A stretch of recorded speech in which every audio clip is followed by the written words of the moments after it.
O ninho. À luz da manhã, 2 tiranossauros enormes, 6 metros de altura, surgiram ameaçadores na sua frente. A pele avermelhada parecia couro. As cabeças enormes, ferozes, com mandíbulas imensas e dentes longos e aguçados. Mas por algum motivo Thorne não teve a sensação de estar ameaçado. Os animais moviam as cabeças lentamente, quase com delicadeza, por cima de uma barreira circular de lama de quase 1,5 metros de altura. Com pedaços de carne vermelha na boca, os 2 adultos abaixaram a cabeça, atrás da parede de lama. O movimento foi recebido por um som alto e estridente que parou quase imediatamente. Então, os adultos ergueram as cabeças outra vez. A carne tinha desaparecido. Não havia dúvida. Ali estava o ninho. E Malcolm estava certo. Um tiranossauro era bem maior do que o outro. Os guinchos estridentes recomeçaram. Pareciam de ilhote de aves. Os adultos continuaram a abaixar e levantar a cabeça, alimentando os filhotes invisíveis. Havia um pedaço de carne no topo da muralha de terra. Thorne viu um filhote aparecer por cima da parede e começar a se arrastar para o lado. O filhote tinha o tamanho de um peru, com a cabeça e os olhos muito grandes. A penugem vermelha que cobria seu corpo fazia-o parecer frágil. Tinha um anel de penugem branca em volta do pescoço. O filhote guinchava repetidamente, enquanto se arrastava desajeitado na direção da carne, usando os braços fracos. Mas, quando finalmente alcançou a carniça, avançou para frente, mordendo a carne com os dentes pequenos e cortantes. Estava ocupado com o pedaço de carniça quando, de repente, deu um grito de susto e deslizou para fora do muro de terra. Imediatamente a mãe tiranossauro abaixou-a cabeça e interceptou a queda do filhote, empurrando-o gentilmente de volta para o ninho. Thorne ficou impressionado com a delicadeza de movimentos, com o cuidado atencioso que ela dedicava ao filhote. O pai continuava a cortar pequenos pedaços de carne. Os 2 animais ronronavam o tempo todo, como para tranquilizar os filhotes. Thorne mudou de posição. Pisou num galho seco, que estalou com um ruído alto. Os 2 adultos ergueram as cabeças imediatamente. Thorne ficou imóvel e prendeu a respiração. Os tiranossauros examinaram toda a área em volta do ninho, olhando atentamente em todas as direções. Seus corpos estavam tensos, as cabeças, alerta. Os olhos giravam de um lado para o outro, com pequenos movimentos bruscos da cabeça. Depois de um momento a tensão desapareceu. Balançaram a cabeça para cima e para baixo e esfregaram os focinhos um no outro. Parecia um movimento ritual, quase uma dança. Só então recomeçaram a alimentar os filhotes. Quando viu que eles estavam calmos, Thorne afastou-se silenciosamente na direção da moto. Arby murmurou no rádio: Dr. Thorne, não estou vendo o senhor. Thorne não respondeu. Bateu com o dedo no microfone para indicar que tinha ouvido. Arby murmurou: Acho que sei onde está o Dr. Alevine. Está à sua esquerda. Thorne bateu outra vez no microfone, virou para a esquerda e viu uma bicicleta enferrujada na qual estava escrito OPROP Engine Corporation. Estava encostada numa árvore. Nada mal, pensou Arby, olhando os vídeos remotos e clicando comandos. O monitor estava agora dividido em 4 partes. Permitia uma boa variedade de ângulos com imagens de bom tamanho. Numa delas ele via, de cima, os dois tiranossauros na clareira isolada. Metade da manhã já havia passado e o sol brilhava na relva amassada e cheia de lama da clareira. No centro, ele via o ninho dentro da muralha redonda de terra. Dentro havia 4 ovos brancos, do tamanho de uma bola de futebol americano. Havia também fragmentos de ovos e 2 filhotes de tiranossauros que pareciam exatamente ilhotes de passarinho, piando e sem penas. Estavam no ninho com as cabeças voltadas para cima, as bocas abertas, esperando o alimento. Kelly olhou para a tela e disse: "Veja como são engraçadinhos." E acrescentou: "Nós devíamos estar lá." Arby não respondeu. Não tinha muita certeza de querer estar mais perto dos animais. Os adultos estavam agindo com muita calma, mas para ele, a ideia de dinossauros era por demais perturbadora. Arby sempre encontrava segurança organizando e tendo sempre em ordem sua vida. Até mesmo dispor as imagens corretamente na tela do computador era um calmante para ele. Mas tudo naquela ilha era desconhecido e imprevisível. Nunca sabia o que ia acontecer. Para Arby isso era muito perturbador. Quanto a Kelly, estava entusiasmada. Não parava de falar dos tiranossauros, do tamanho deles, do tamanho dos dentes. Parecia não sentir medo algum. Arby já estava irritado com ela. "Afinal", disse Kelly, "por que você pensa que sabe? Onde está o Dr. Levine?" Arby apontou para a imagem do ninho, no monitor. "Veja. Estou vendo." "Não. Fique olhando com atenção, Kel." A imagem se moveu um pouco, abrindo-se para a esquerda, depois centralizou outra vez. "Está vendo isso?" perguntou Arby. "E daí? Talvez o vento esteja balançando a câmera, ou coisa parecida." Arby balançou a cabeça. "Não, Kel. Ele está em cima da árvore. Levine está movendo a câmera." Oh! Uma pausa. Ela olhou outra vez. "Talvez tenha razão." Arby pensou, com um largo sorriso, que não podia esperar mais de Kelly. "Sim, acho que tenho", se ele disse. "Mas o que o Dr. Levine está fazendo lá?" "Talvez ajustando a câmera." Ouviram a respiração de Thorne no rádio. Kelly olhou para as 4 imagens de vídeo, cada uma mostrando uma vista diferente da ilha e suspirou. "Mal posso esperar para ir até lá." Eu também", disse Arby. Mas não era verdade. Olhou pela janela e viu o Explorer voltando com Ed e Malcolm. Não disse nada, mas ficou contente com a volta deles. Thorne parou debaixo da árvore e olhou para cima. Não podia ver Levine, mas sabia que ele estava lá porque, na opinião de Thorne, ele estava fazendo um bocado de barulho. Thorne olhou nervosamente para a clareira atrás da folhagem densa. Ouvia ainda o roronar dos filhotes. Regular, ininterrupto. Thorne esperou. Que diabo Levine estava fazendo lá em cima, na árvore? Ouviu o farfalhar dos galhos e depois silêncio. Um resmungo. Os galhos farfalharam outra vez. E então Levine disse em voz alta: "Oh, droga!" O ruído de galhos se partindo e um grito de dor. Então Levine despencou bem na frente de Thorne, aterrissando de costas no chão. Rolou para o lado, segurando o ombro. "Diabo!" ele disse. Levine estava com a roupa caqui cheia de lama e rasgada.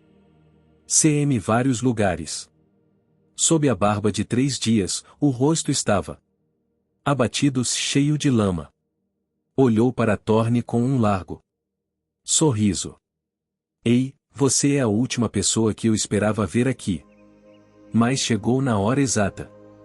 Thorne estendeu a mão, e Levine levantou o braço para segurá-la, quando, atrás deles, o tiranossauro rugiu ensurdecedoramente.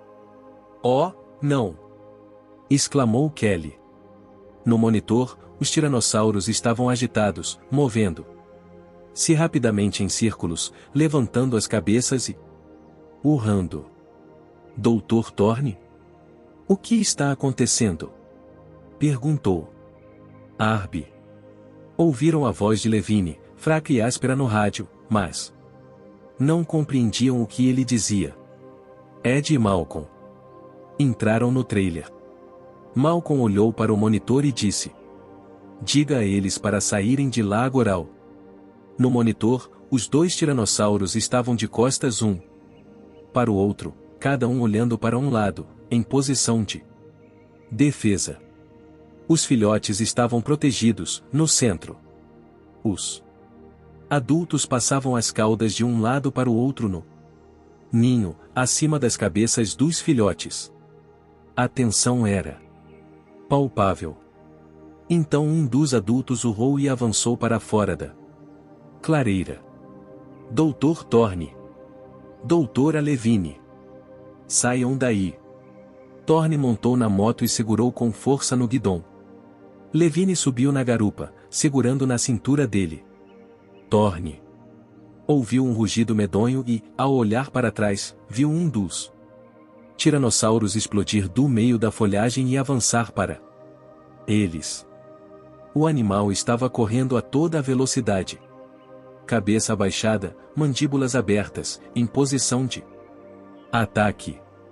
Thorne deu a partida, o motor elétrico zumbiu, a roda de trás girou na lama, sem se mover. Vá! Gritou Levine. Vá! O tiranossauro avançou para eles. Thorne sentiu o chão tremer. O rugido era tão alto que seus ouvidos doíam. Oh! Tiranossauro estava quase em cima deles, a cabeça enorme estirada para frente, a boca aberta. Thorne firmou os calcanhares no chão, impelindo a moto para a frente. De repente, a roda traseira se soltou, jogando lama por todo o lado e a moto roncou velozmente na trilha. Thorne acelerou. A moto balançava e derrapava perigosamente na lama. Atrás dele, Levine gritava alguma coisa que Thorne não ouvia. Seu coração batia loucamente. A moto saltou numa vala e os dois quase perderam o equilíbrio. Depois Thorne acelerou outra vez. Thorne não ousava olhar para trás. Sentia o cheiro de carne podre, ouvia a respiração áspera do animal gigantesco. Vá com calma! Gritou Levine. Thorne o ignorou. A moto roncou subindo a colina. A folhagem batia neles, a lama saltava no rosto e no peito. Mais uma vez a moto saltou num buraco, deslizou para o lado, e ele a levou de volta para o meio da trilha.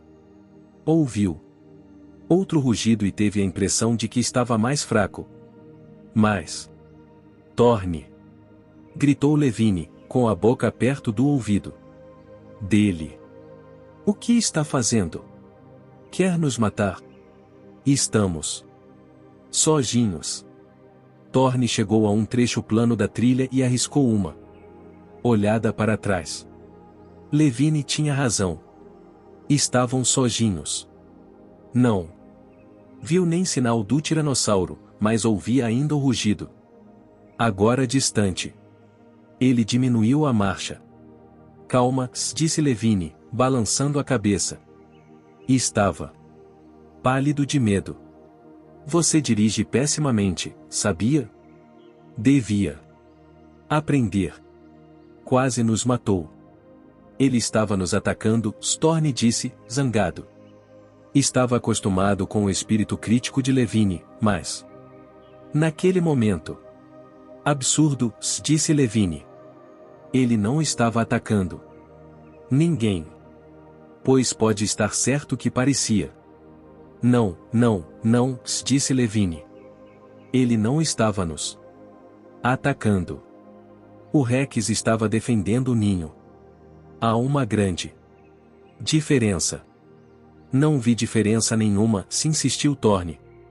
Parou-a moto e olhou para Levine.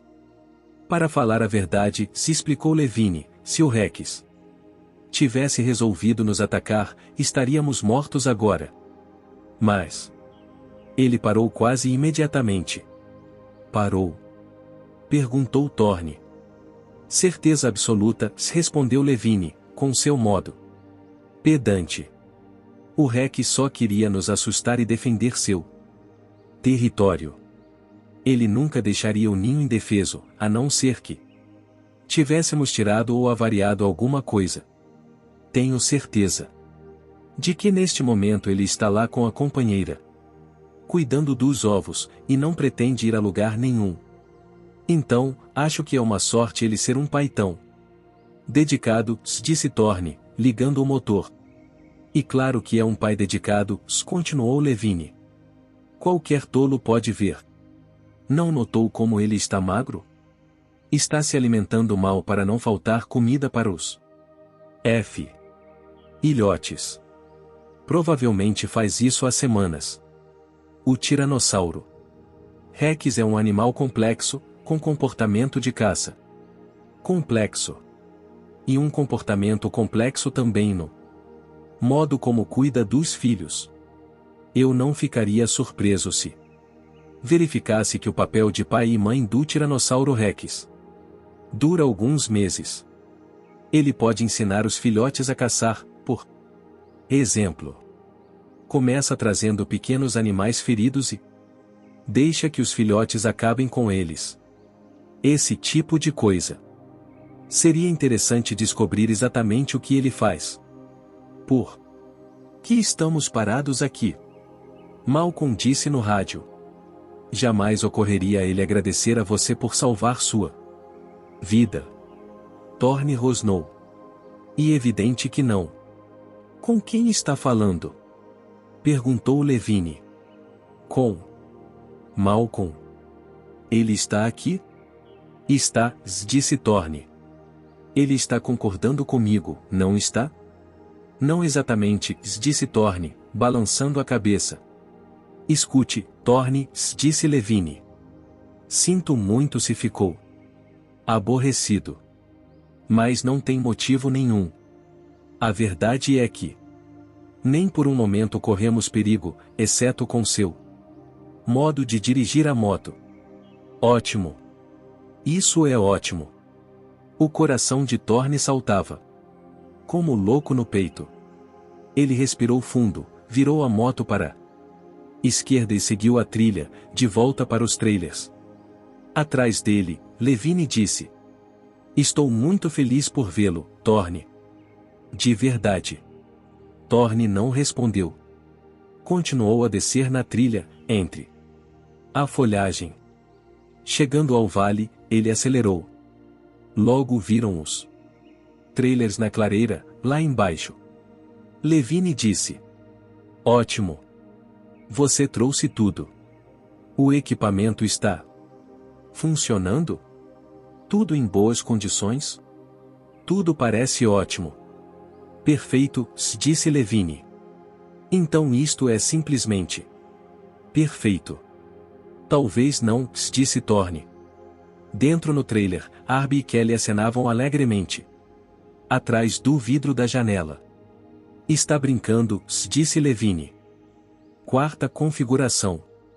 Aproximando-se do limite caótico, os elementos demonstram conflito interno. Uma região instável e potencialmente letal. Ian Malcolm. Levine.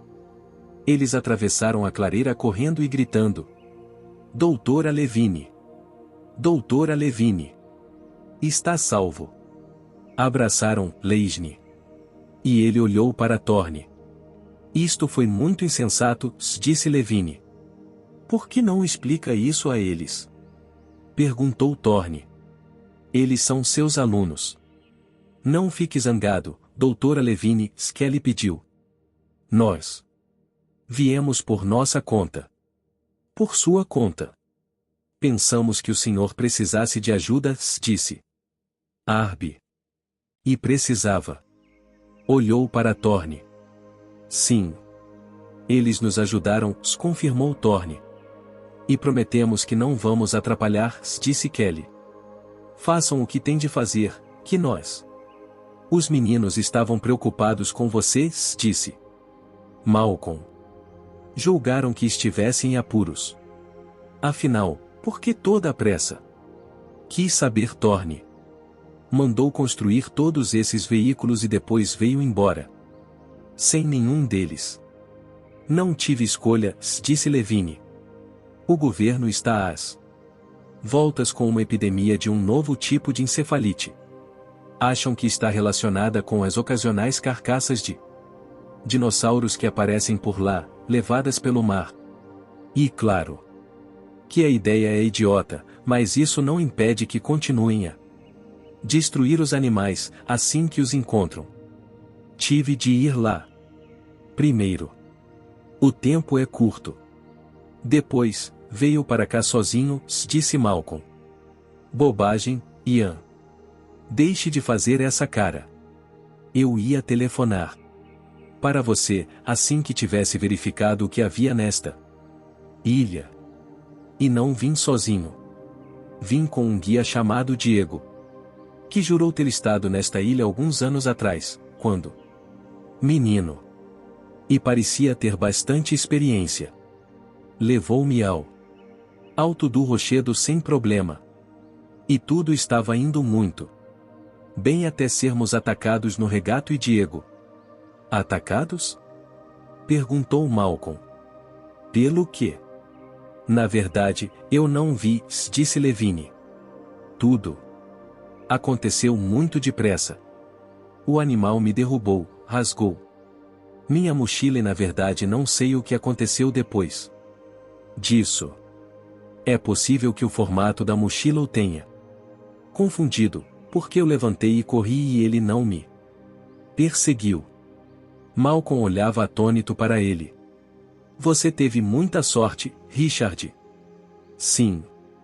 Bem, eu corri por um longo tempo. Quando olhei para trás, estava sozinho na selva. E perdido. Não sabia o que fazer e subi numa árvore. Pareceu-me uma boa ideia e depois, mais ou menos no começo da noite, os velociraptores apareceram. Velociraptores? Perguntou Arby. Pequenos carnívoros, disse Levine. O formato do corpo é basicamente de um terópodo, focinho comprido. Visão binocular. Um dinossauro pequeno, muito rápido. Muito inteligente e muito perigoso, e eles andam em grupos. E ontem à noite havia 8 deles, saltando em volta da árvore, tentando me pegar. Durante a noite inteira.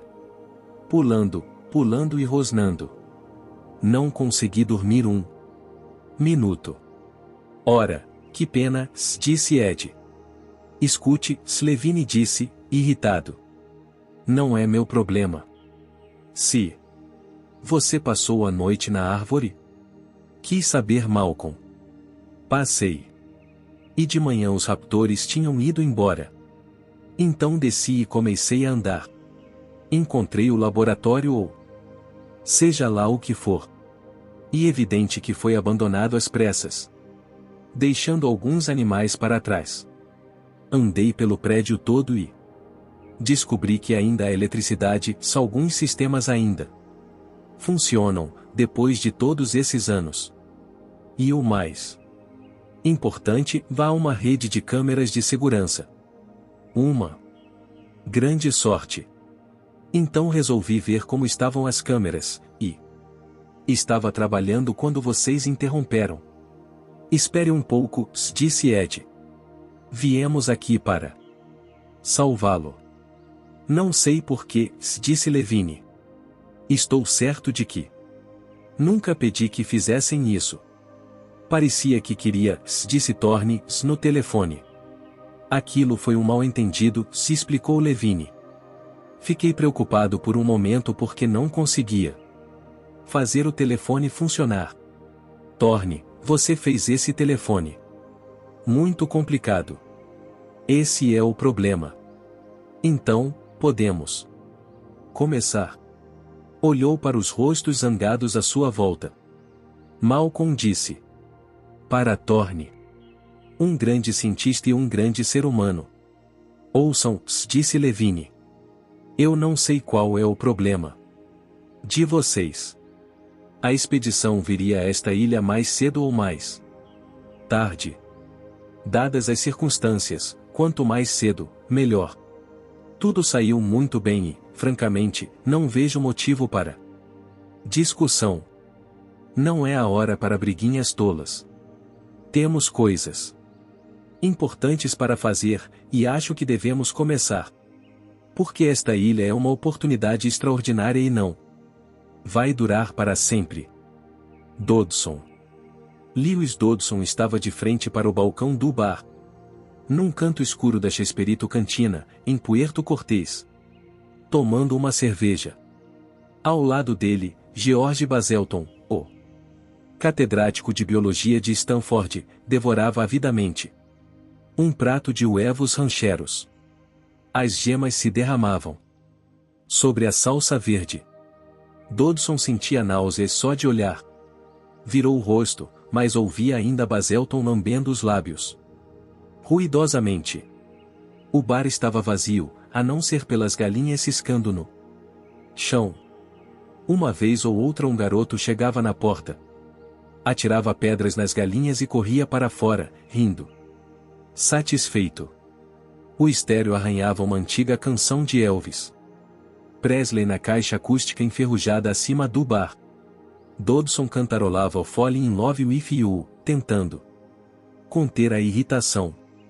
Estava sentado naquele monte de lixo há quase uma maldita hora. Baselton terminou os ovos e empurrou o prato. Tirou então do bolso o pequeno bloco de anotações que tinha sempre à mão. Muito bem, Lewis, se ele disse. Estive pensando no melhor meio de resolver isso. Resolver o quê? Perguntou Dodson, de mau humor. Não há nada para resolver, desde que possamos chegar àquela ilha. Enquanto falava, pôs uma pequena foto de Richard Levine na ponta do balcão do bar. E examinou as costas da foto, virou-a de cabeça para baixo. Depois de cabeça para cima. Suspirou e olhou para o relógio. Lewis, Baselton disse, impaciente, chegar à ilha não é a parte importante. O importante é como vamos apresentar ao mundo a nossa descoberta. Dodson pensou por um momento e depois disse: Nossa descoberta. Gostei disso, George. É muito bom. Mesmo. Nossa descoberta. Bem, é a verdade, não é? Disse Baselton com um leve sorriso. A InGen está falida, sua tecnologia perdida. Para a humanidade. Uma perda trágica, muito trágica, como eu disse muitas vezes na televisão. Mas, dadas as circunstâncias, qualquer um que volte a encontrá-la faz uma descoberta. Não sei de que outro modo se pode chamar. Como disse Henry Poincaré. Tudo bem, disse Dodson. Então, fazemos uma descoberta. E depois? Damos uma entrevista coletiva? Definitivamente, não. Baselton ficou horrorizado. Uma coletiva seria algo por demais grosseiro. Ficaríamos expostos a todo tipo de crítica. Não, não. Uma descoberta dessa magnitude deve ser tratada com decoro. Deve ser comunicada, Lewis. Comunicada por meio da literatura especializada. A Nature, eu creio. Sim. Dodson entrecerrou os olhos. Você quer anunciar numa publicação acadêmica? Sabe de um meio melhor para torná-la legítima? Disse Baselton. É perfeitamente apropriado apresentar nossas descobertas aos nossos pares acadêmicos. É claro que vai provocar um debate, mas no que consistirá esse debate? Uma discussão acadêmica, professores discordando de professores, que vai ocupar as sessões de ciência dos jornais durante 3 dias, até ser substituída pelas últimas novidades sobre implante de mamas. E nesses 3 dias já estabelecemos o nosso direito de posse. Você vai redigi-lo? Vou, disse Baselton. E mais tarde, acho, um artigo na American Scholar, ou talvez na Natural History. Alguma coisa com interesse humano, o que significa essa descoberta para o futuro, o que nos conta sobre o passado. Toda essa. Dodson assentiu com um gesto. Reconhecia que Baselton estava certo, lembrou o quanto precisava dele e como foi inteligente chamá-lo para fazer parte da equipe. Dodson jamais pensava na reação do público. E Baselton não pensava em outra coisa. Bem, isso é ótimo, se ele disse. Mas nada tem importância se não chegarmos àquela ilha. Consultou o relógio outra vez. Uma porta se abriu atrás deles e o assistente de Dodson, Howard King, entrou, rebocando um costarriquenho forte, atarracado, de bigode. O homem tinha o rosto marcado pelas intempéries e uma expressão carrancuda. Dodson virou o corpo na banqueta. Este é o homem? Sim, Léo. Qual o nome dele? Gandoca. Senhor Gandoca. Dodson mostrou a foto de Levine. Conhece este homem? Gandoca mal olhou para a foto e fez que sim com a cabeça. Sim. Senhor Levine. Certo. Senhor Cretino Levine. Quando ele esteve aqui? Há poucos dias. Ele saiu com Dieguito, meu primo. Ainda não voltaram. E aonde eles foram? Isla Sorna. Ótimo, disse Dodson, acabando de tomar a cerveja e empurrando a garrafa. Você tem barco? Virou para King. Ele tem um barco? Ele é pescador, disse King. Tem um barco. Gandoca fez que sim e disse. Um barco de pesca. Sim. Ótimo. Eu também quero ir a Isla Sorna. Sim, senhor, mas hoje o tempo. Pouco me importa o tempo, disse Dodson. O tempo vai melhorar. Quero ir agora. Talvez mais tarde. Agora. Gandoca levantou as mãos abertas. Eu sinto muito, senhor. Dodson disse. Mostre o dinheiro para ele, Howard. King abriu uma valise cheia de notas de 5.000 colons. Gandoca olhou, apanhou uma das notas, examinou. Pôs na valise cuidadosamente, balançou o corpo. Eu quero ir agora, disse Dodson. Sim, senhor, respondeu Gandoca. Partimos quando o senhor estiver pronto. Assim é melhor, disse Dodson. Quanto tempo leva para chegar à ilha? Umas 2 horas, senhor. Muito bem. Isso é ótimo. O posto de observação. Aqui vamos nós. Ouviram um clique quando Levine ligou o cabo flexível do guincho elétrico do Explorer e apertou o botão. O cabo girou lentamente à luz do sol. Estavam agora numa extensa planície coberta de relva na base do rochedo. O sol do meio-dia estava alto no céu, refletindo na borda rochosa da ilha. Lá embaixo, o vale cintilava com as ondas de calor. Uma manada de psilofodontes pastava a uma pequena Distância. Os animais verdes, parecidos com gazelas, erguiam a cabeça ocasionalmente acima da relva e olhavam para eles sempre que ouviam o ruído de metal, enquanto Ed e os meninos armavam um suporte de alumínio, motivo de tanta especulação quando estavam na Califórnia. O conjunto parecia agora um monte de longarinas estreitas. Uma versão aumentada de escoras de picape sobre a relva. Agora vamos ver, disse Levine, esfregando as mãos. Quando o motor foi ligado, as longarinas começaram a se mover e lentamente ergueram-se no ar. A estrutura parecia frágil e delicada, mas Thorne sabia que os suportes cruzados garantiam uma grande resistência. Desdobrando as longarinas, a estrutura ergueu-se a 3 metros de altura. Depois a 4,5 metros e finalmente parou. A pequena casa no alto estava logo abaixo dos galhos mais baixos das árvores próximas, que quase a escondiam de vista. Mas a armação, como um andaime, brilhava ao sol. É isso? Perguntou Arby. Sim, é isso. Thorne andou em volta, encaixando os pinos para manter a estrutura de pé. Mas brilha demais, disse Levine. Devíamos ter feito escura. Ed, precisamos esconder isto, disse Thorne. Quer usar spray? Acho que eu trouxe tinta preta. Levine balançou a cabeça. Não, a tinta tem cheiro forte. Que tal aquelas palmeiras? É. Certo. Podemos fazer isso. Ed foi até as palmeiras.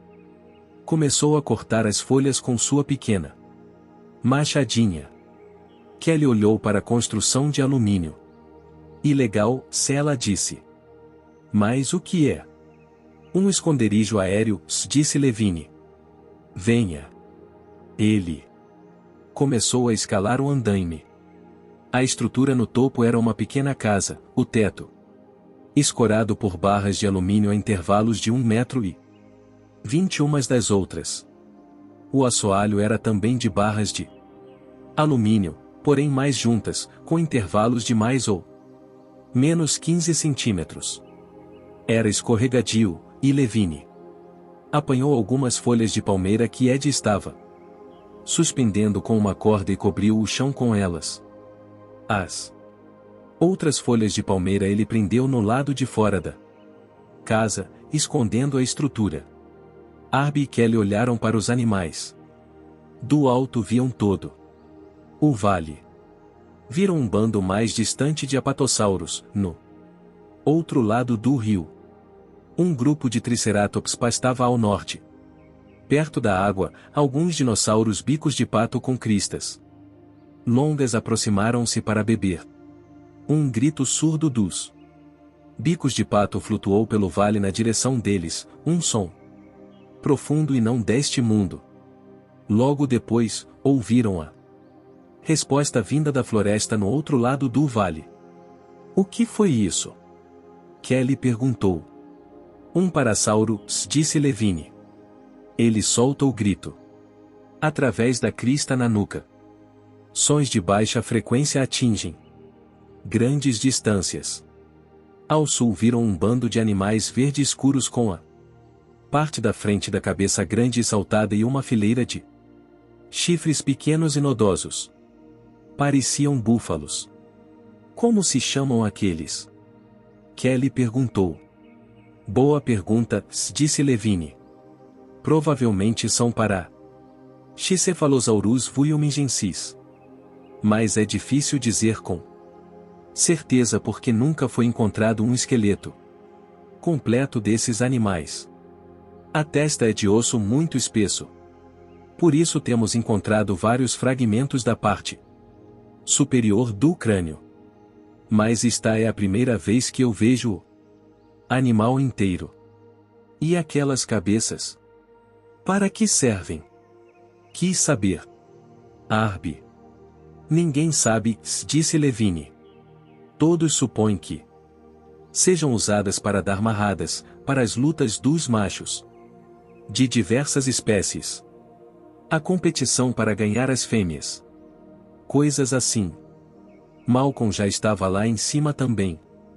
Sim, para dar marradas, se ele disse, sombriamente. Como vocês estão vendo agora. Tudo bem, disse Levine, se então, eles não estão dando marradas no momento. Talvez a época da procriação já tenha terminado. Ou talvez eles nunca façam isso, disse Malcolm, olhando para os animais verdes. Eles me parecem muito pacíficos. Sim, disse Levine, mas é claro que isso não quer dizer nada. O búfalo africano parece manso a maior parte do tempo, também, quase sempre fica um tempo enorme imóvel. Contudo, são animais imprevisíveis e muito perigosos. Temos de supor que aquelas cabeças existem por alguma razão, mesmo que não estejamos vendo agora. Levine voltou-se para os meninos. Por isso eu fiz esta estrutura. Queremos observar os animais 24 horas por dia. Até onde for possível. Queremos registrar suas atividades. Por quê? Perguntou Arby. Porque, foi Malcolm quem respondeu, se esta ilha apresenta uma oportunidade única de estudar o maior mistério da história do nosso planeta e a extinção. Vejam só, disse Malcolm, quando a InGen fechou definitivamente suas instalações, agiram apressadamente e deixaram alguns animais vivos. Isso foi há 5 ou 6 anos. Os dinossauros crescem depressa, a maioria das espécies atinge a maturidade em 4 ou 5 anos. A esta altura, a primeira geração dos dinossauros da InGen, concebidos em laboratório, já está adulta e começou a criar uma nova geração inteiramente selvagem. Agora, existe um sistema ecológico completo nesta ilha, com dezenas de espécies de dinossauros vivendo em pequenos grupos sociais, pela primeira vez, em 65 milhões de anos. E por que isso é uma oportunidade? Perguntou Arby. Malcolm apontou para a planície. Bem, pense um pouco. A extinção é um tema de pesquisa muito difícil. Existem dezenas de teorias conflitantes. Galileu podia subir na Torre de Pisa e jogar bolas para testar sua teoria. Na verdade, ele nunca fez isso. Mas podia ter feito. Newton usou prismas para testar sua teoria ótica. Os astrônomos observaram eclipses para testar a teoria da relatividade, de Einstein. Os testes são feitos em todos os ramos da ciência. Mas como conduzir testes de uma teoria da extinção? Não é possível. Mas aqui, e disse Arby. Sim, continuou Malcolm, o que temos aqui é uma população de animais extintos artificialmente introduzidos num ambiente fechado, podendo voltar a evoluir. Nunca houve nada parecido em toda a história. Já sabemos que esses animais foram extintos uma vez. Mas ninguém sabe por quê. E vocês esperam descobrir? Em alguns dias? Sim, disse Malcolm. Esperamos. Como? Não acham que eles vão ser extintos outra vez? Acham? Quer dizer, na frente dos nossos olhos? Malcolm riu. Não, não. Nada disso. Mas o caso é que pela primeira vez, não estamos estudando apenas ossos. Estamos vendo os animais e observando seu comportamento. Eu tenho uma teoria e acho que, mesmo num curto espaço de tempo, veremos sua comprovação. Que provas? Perguntou Kelly. Que teoria? Disse Arby. Malcolm sorriu. Aguardem, se ele disse. A rainha de copas. Os apatossauros desceram até o rio no calor do dia. Seus pescoços curvos e graciosos refletiam-se na água quando se inclinavam para beber. As caudas finas como chicotes balançavam preguiçosamente. 7 apatossauros mais jovens e menores que os adultos brincavam no meio do bando. Belíssimo, não é? Disse Levine. O modo como tudo se encaixa. Simplesmente lindo. Virou para o lado e gritou para Thorne: onde está minha armação? Subindo, disse Thorne. A corda ergueu um pesado tripé com base larga e uma moldura circular na parte de cima. Sobre ela estavam 5 câmeras de vídeo com fios ligados aos painéis solares. Levine e Malcolm começaram a armar as câmeras. O que acontece com o vídeo? Perguntou Arby. Os dados são multiplexados e nós os enviamos direto para a Califórnia, via satélite. Será ligado também na rede de segurança da ilha. Assim teremos vários pontos de observação ao mesmo tempo. E não precisamos estar aqui? Certo. E é isso que vocês chamam de esconderijo? Sim. Pelo menos é assim que cientistas como Sarah Harding chamam.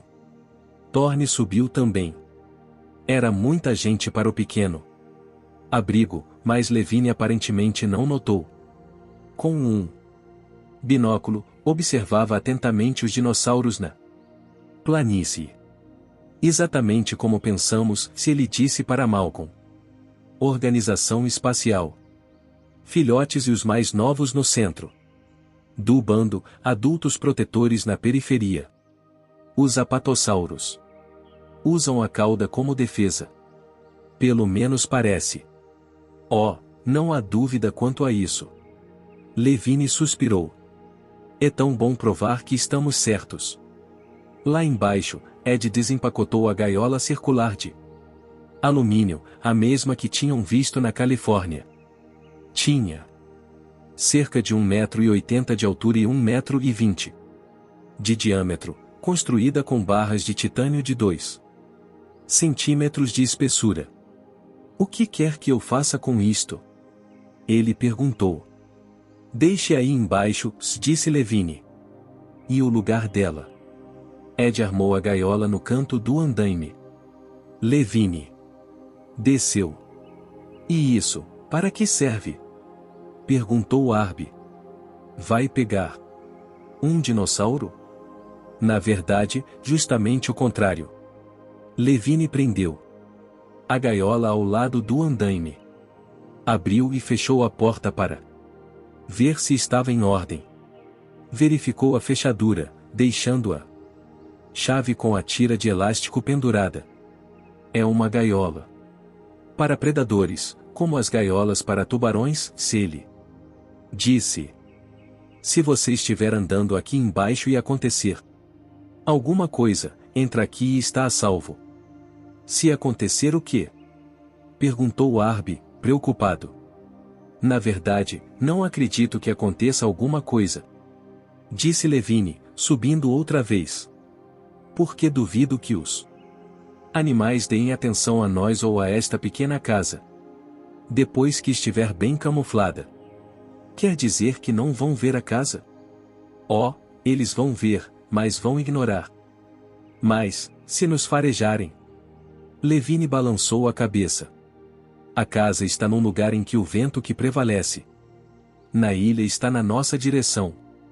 E deve ter notado que essas samambaias têm um cheiro característico. Era um cheiro levemente picante, quase como de eucalipto. Arby continuava preocupado. Mas e se eles comerem as samambaias? Não comem, disse Levine. Essas samambaias são Dicranopterus quietioides, levemente tóxicas, e provocam uma erupção no interior da boca. Há uma teoria de que sua toxidez se desenvolveu durante o Jurássico, como defesa contra os dinossauros vegetarianos. Não é uma teoria, disse Malcolm. Apenas suposição sem fundamento. Mas há alguma lógica nisso, observou Levine. A vida das plantas no Mesozoico deve ter sido extremamente ameaçada pelo aparecimento dos grandes dinossauros. Manadas de herbívoros gigantes, cada animal consumindo centenas de quilos de matéria vegetal por dia, certamente dariam para exterminar as plantas que não tivessem criado alguma defesa, um gosto desagradável, espinhos, cerdas ou toxidez química. Assim, talvez as quietioides tenham desenvolvido essa toxidez naquela época. E bastante eficiente porque os animais de hoje também não comem essa planta, em nenhum lugar do mundo. Por isso são tão abundantes, como devem ter notado. As plantas têm defesas? Perguntou Kelly. E claro que tem. As plantas evoluem como qualquer forma de vida e criam os próprios modos de agressão, defesa e assim por diante. No século XIX, a maior parte das teorias era sobre animais, natureza vermelha, com dentes e garras e tudo o mais. Porém hoje os cientistas estão pensando na natureza verde, com raízes e hastes. Compreendemos que as plantas, na sua luta constante para sobreviver, desenvolveram tudo, desde uma simbiose complexa com outros animais até mecanismos de sinalização para avisar as outras plantas, para se defender da guerra química. Kelly perguntou, intrigada. Sinalização? De que tipo? Ah, temos vários exemplos, disse Levine. Na África, as árvores de acácia criaram espinhos longos e afiados, com 7 centímetros mais ou menos, mas isso só serviu para fazer com que certos animais, como as girafas e os antílopes, desenvolvessem línguas mais longas que alcançavam além dos espinhos. Só os espinhos não adiantavam. Então, na corrida evolutiva, as árvores de acácia criaram uma nova defesa, a toxidez. Começaram a produzir grandes quantidades de tanino em suas folhas, o que provoca uma reação metabólica letal nos animais. Literalmente os mata. Ao mesmo tempo, as acácias desenvolveram uma espécie de sistema químico de alarme. Se o antílope começa a comer as folhas de uma árvore, essa árvore libera etileno no ar e as árvores próximas aumentam a produção do tanino nas folhas. Dentro de 5 ou 10 minutos, todas as outras árvores estão produzindo mais tanino, tornando-se assim venenosas. E o que acontece com o antílope? Ele morre? Bem, não. Não morre mais porque a corrida evolutiva continuou. Os antílopes acabaram aprendendo que só podiam comer as folhas por pouco tempo. Assim que as árvores começavam a produzir mais tanino, tinham de parar de comer. E esses herbívoros desenvolveram novas estratégias. Por exemplo, quando uma girafa come as folhas de uma árvore de acácia, ela evita todas as árvores que estejam a favor do vento e procura uma árvore mais distante. Assim, os animais se adaptaram a essa defesa. Também, na teoria da evolução, isso se chama fenômeno da rainha de copas, disse Malcolm. Porque, em Alice no País das Maravilhas, a rainha de copas diz para Alice que ela tem de correr o mais depressa possível para ficar onde está. E assim que parece ser a espiral evolutiva. Todos os organismos evoluem numa fúria louca só para conservar o mesmo equilíbrio. Para ficar onde estão. E isso é comum, mesmo entre as plantas? Perguntou Arby. Sim, disse Levine. A seu modo, as plantas são extremamente ativas. Os carvalhos, por exemplo, produzem tanino e fenol para se defender das lagartas. Um bosque inteiro é alertado assim que uma árvore é infestada. É um modo de proteger todo o bosque, uma espécie de cooperação entre as árvores, podemos dizer. Arby balançou a cabeça afirmativamente e olhou lá do alto para os apatossauros, ainda na margem do rio. Então, se ele disse, se é por isso que os dinossauros não comeram todas as árvores da ilha. Porque esses grandes apatossauros devem comer muitas plantas. Tem pescoço comprido para alcançar os galhos mais altos. Mas as árvores estão praticamente intactas. Muito bem, disse Levine. Eu também notei isso. E por causa das defesas das plantas? Bem, pode ser, disse Levine. Mas eu acho que há uma explicação muito simples para a preservação das árvores. O que é? Basta olhar, disse Levine. Está na frente dos seus olhos. Arby apanhou um binóculo e observou as manadas. Qual é a explicação simples? Entre os paleontólogos, disse Levine, há um debate interminável sobre por que os apatossauros têm pescoço comprido. Esses animais que está vendo têm 6 metros de pescoço. A crença tradicional é que eles desenvolveram esse pescoço comprido para comer a folhagem mais alta, que não pode ser alcançada por outros animais. Então, por que a discussão? Perguntou Arby. A maioria dos animais neste planeta tem pescoço curto. Disse Levine, porque um pescoço comprido é uma chateação. Provoca uma série de problemas. Problemas estruturais e a disposição dos músculos e ligamentos para dar suporte a um pescoço longo. Problemas comportamentais, os impulsos nervosos precisam percorrer uma longa distância do cérebro ao corpo. Problemas de deglutição, o alimento percorre uma grande distância da boca até o estômago. Problemas respiratórios, o ar tem de ser aspirado através de um canal muito longo. Problemas cardíacos, o sangue tem de ser bombeado até a cabeça, do contrário o animal desmaia. Em termos de evolução, tudo isso é difícil. Mas as girafas fazem, observou Arby. Sim, elas fazem. Mas os pescoços das girafas não têm nem metade desse comprimento. As girafas têm coração muito grande e uma face espessa em volta do pescoço. Na verdade, o pescoço da girafa é como uma bainha de pressão sanguínea que vai até em cima. Os dinossauros têm essa bainha? Não sabemos. Supomos que os apatossauros tenham coração enorme, talvez com 150 quilos ou mais.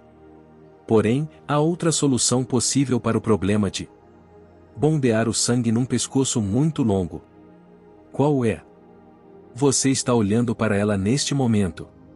Arby bateu palmas. Eles não levantam o pescoço.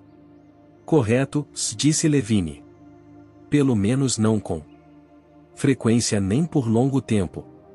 E claro que, neste momento, os animais estão bebendo, portanto os pescoços estão abaixados, mas meu palpite é que, se os observarmos por algumas horas, vamos descobrir que não ficam muito tempo com o pescoço levantado.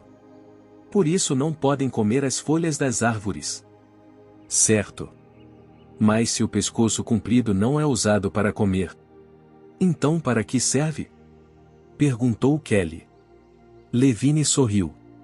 Deve ter uma utilidade e acho que é para a defesa. Defesa? Pescoço comprido? Arby perguntou. Intrigado. Não compreendo. Continue olhando, disse Levine. Na verdade é mais do que óbvio. Arby olhou com o binóculo e disse para Kelly. Detesto quando ele diz que é óbvio. Eu sei, se ela disse suspirando. Arby olhou para Thorne. Thorne ergueu 2 dedos em V. Depois dobrou um deles. O movimento fez com que o outro dedo se movesse também. Portanto, os dois eram ligados. Se era uma pista, Arby não entendeu. Franziu a testa. Thorne disse só com o movimento dos lábios um ponte. Arby olhou e viu as caudas que pareciam chicotes balançando acima dos animais mais jovens. Já sei! Exclamou. Eles usam a cauda para defesa. E precisam de pescoço comprido para contrabalançar a cauda longa. É como uma ponte pêncil. Levine olhou atentamente para ele. Descobriu muito depressa. Thorne ficou de costas, escondendo um sorriso. Mas estou certo, e disse Arby. Sim, está absolutamente certo. Os pescoços longos existem porque as caudas longas existem. Nos terópodos que andam nas patas traseiras, a situação é outra. Mas nos quadrúpedes tem de haver um contrapeso para a cauda longa, do contrário o animal cai para a frente. Na realidade, há uma coisa muito mais interessante. Nesse bando de apatossauros, se acrescentou Malcolm. Sim. O que é? Perguntou Levine. Eles não são adultos verdadeiros, se explicou Malcolm. Os animais que estamos vendo são muito grandes pelos nossos padrões. Mas na verdade nenhum deles atingiu ainda o tamanho de adulto. Acho isso muito estranho. Acha? Pois para mim não é nada estranho, disse Levine. Sem dúvida, isso se dá simplesmente porque não tiveram tempo suficiente para chegar à maturidade. Tenho certeza de que os apatossauros crescem mais devagar do que os outros dinossauros. Afinal, os grandes mamíferos, como os elefantes, crescem mais devagar do que os mamíferos menores. Malcolm balançou a cabeça. A explicação não é essa. Não? Então qual é? Continue olhando, Malcolm disse, apontando para a planície. Na verdade é extremamente óbvio. Os meninos riram. Levine estremeceu, demonstrando seu desagrado.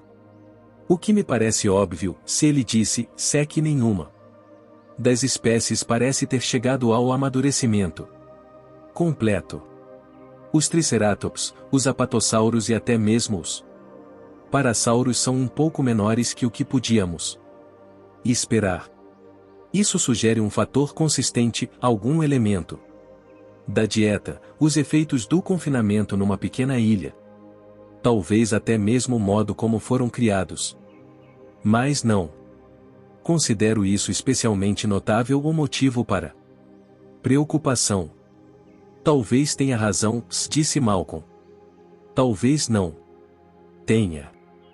Puerto Cortês. Não há nenhum voo? Perguntou Sarah Harding. Como não há nenhum voo? Eram 11 horas da manhã. Harding tinha voado 15 horas, grande parte desse tempo no avião militar norte-americano que tomara de Nairobi para Dallas. E estava exausta. Sentia a pele pegajosa, precisava de um chuveiro e queria trocar de roupa. Mas estava ali discutindo com aquele funcionário teimoso numa cidadezinha insignificante no oeste de Costa Rica. A chuva tinha parado. Mas o céu continuava cinzento, com nuvens baixas sobre o aeroporto deserto. Sinto muito, disse Rodrigues. Não podemos providenciar nenhum voo. Mas e o helicóptero que levou aqueles homens há pouco tempo? Sim, temos o helicóptero. Onde ele está? O helicóptero não está aqui. Estou vendo, mas onde está? Rodrigues abriu as duas mãos. Foi para San Cristóbal. Quando vai voltar?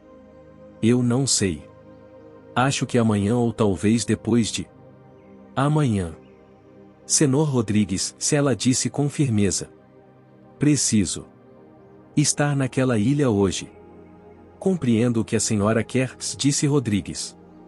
Mas não posso fazer nada. O que o senhor sugere? Rodrigues deu de ombros. Eu não poderia dar nenhuma sugestão. Não tem um barco que possa me levar? Não sei de nenhum barco. Isto é um porto. Ela apontou para as ilhas. Estou vendo uma porção de barcos. Eu sei. Mas não acredito que algum vá até as ilhas. Oh! Tempo não está muito favorável. Mas e se eu fosse até lá? É claro. Rodrigues suspirou. É claro que pode perguntar. Assim, um pouco depois das 11 horas de uma manhã chuvosa, Sarah Harding estava caminhando na doca precária de madeira, com a mochila nas costas. 4 barcos estavam ancorados na doca, que cheirava a peixe. Mas todos pareciam vazios. A atividade parecia se limitar à outra extremidade do porto, onde um barco bem maior estava ancorado. Ao lado do barco, um jipe Vanguard vermelho estava sendo preparado para embarcar, além de vários grandes tambores de aço e engradados de madeira com suprimentos. Sarah observou o carro, evidentemente adaptado, do tamanho de um Land Rover Defender, o melhor de todos os veículos para a pesquisa de campo. A adaptação do Jeep devia ter sido bastante dispendiosa, pensou ela. Só acessível a pesquisadores com muito dinheiro. 2 americanos com chapéus de abas largas gritavam e apontavam para o Jeep, que foi erguido meio de lado por um guindaste muito antigo e levado para o convés do barco. Um dos homens gritou, cuidado! Cuidado, quando o Jeep pousou com um baque surdo no convés de madeira. Que droga, tenham cuidado! Vários carregadores começaram a levar as caixas para o barco. O guindaste voltou para apanhar os tambores de aço. Harding se aproximou de um dos homens e perguntou delicadamente: com licença, será que pode me ajudar? O homem olhou rapidamente para ela. Era de altura mediana, pele avermelhada e traços simpáticos. Parecia tenso, preocupado e pouco à vontade com a roupa nova de safari. Estou ocupado agora, se ele disse, dando as costas para Sarah. Manuel. Tenha cuidado, esse equipamento é delicado. Desculpe-se o incômodo, mas meu nome é Sarah Harding e estou tentando, e ela insistiu. Pode ser até Sarah Bernard. Manuel. Mas que droga! O homem agitou os braços. Você aí. Sim, você. Segure essa caixa de pel. Estou tentando ir para Slansorna, Sela disse, insistindo. Ouvindo isso, o homem mudou completamente. Virou-se devagar para ela. Slansorna? Perguntou. Não teria nenhuma ligação com o Dr. Alevine, teria? Sim, tenho. Ora, vejam só, disse ele com um sorriso largo e acolhedor. Vejam só. Estendeu a mão. Sou Lewis Dodson, da Biose Incorporation, de Cupertino. Este é o meu sócio, Howard King. Oi, disse o outro homem, inclinando a cabeça. Howard King era jovem e, pelos padrões da Califórnia, bonito. Sarah conhecia o tipo, um clássico animal macho beta, subserviente até os ossos. E havia algo estranho no seu comportamento para com ela. Ele se afastou um pouco e parecia tão pouco à vontade na sua presença quanto Dodson agora se mostrava amistoso. E lá adiante, continuou Dodson, apontando para o cais, se está nosso outro sócio, George Baselton. Arden viu um homem forte inclinado sobre as caixas, que estavam sendo levadas para bordo, com as mangas da camisa molhadas de suor. Vocês todos são amigos de Richard? Ela perguntou. Estamos indo ao encontro dele, neste momento, para ajudá-lo. Dodson hesitou e franziu a testa. Mas, bem, ele não nos falou a seu respeito. Então Sarah imaginou qual a impressão que deviam ter dela. Uma mulher pequena, de 30 anos, com uma camisa amassada, short caqui e botas pesadas. A roupa suja e o cabelo despenteado depois de todo aquele tempo de voo. Eu conheço Richard por Ian Malcolm. Lane e eu somos velhos amigos. Compreendo, e continuou a olhar atentamente para ela, como se ainda não tivesse muita certeza. Sarah achou que devia explicar. Eu estive na África. Resolvi vir para cá na última hora. O Dr. Thorne me telefonou. Oh, é claro. Thorne. O homem balançou a cabeça. Afirmativamente pareceu mais tranquilo, como se agora tudo estivesse claro. Richard está bem? Ela perguntou. Eu espero que sim, porque estamos levando todo este equipamento para ele. Vão para Sorna agora? Iremos se o tempo continuar assim, disse Dodson, olhando para o céu. Estaremos prontos em 5 minutos. Será bem-vinda se quiser vir conosco, disse. Amavelmente. Teremos prazer em sua companhia. Onde está sua bagagem? Tenho só isto, disse ela, erguendo a mochila. Viajando com pouco peso, hein? Tudo bem, senhorita. Arden, bem-vinda ao grupo. Ele parecia amável e sincero agora, uma mudança completa da sua atitude do início. Mas ela notou que o homem bonito, King, continuava visivelmente constrangido. Deu as costas para Sarah e entrou em atividade, gritando com os trabalhadores para que tivessem cuidado com os engradados, onde estava escrito Obiose Incorporation. Sarah teve a impressão de que King evitava olhar para ela. E ainda não tinha visto bem o terceiro homem, no convés do barco. Sarah hesitou. Tem certeza de que está tudo bem? E claro que sim. Ficaremos encantados, disse Dodson. Além disso, de que outro modo você vai chegar lá? Não há aviões. O helicóptero se foi. Eu sei, já verifiquei. Pois então. Se quiser chegar à ilha, tem de ir conosco. Sarah olhou para o jipe no barco e disse. Acho que Thorne já deve estar lá, com o equipamento. Ouvindo isso, o segundo homem virou rapidamente a cabeça, alarmado. Mas Dodson disse calmamente. Sim, acho que sim. Ele partiu ontem à noite, se não me engano. Foi o que ele me disse. Certo.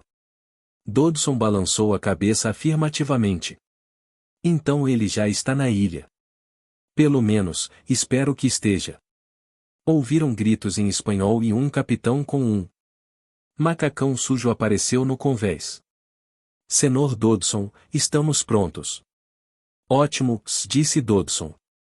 Excelente. Suba a bordo. Senhorita Arden. Vamos embora.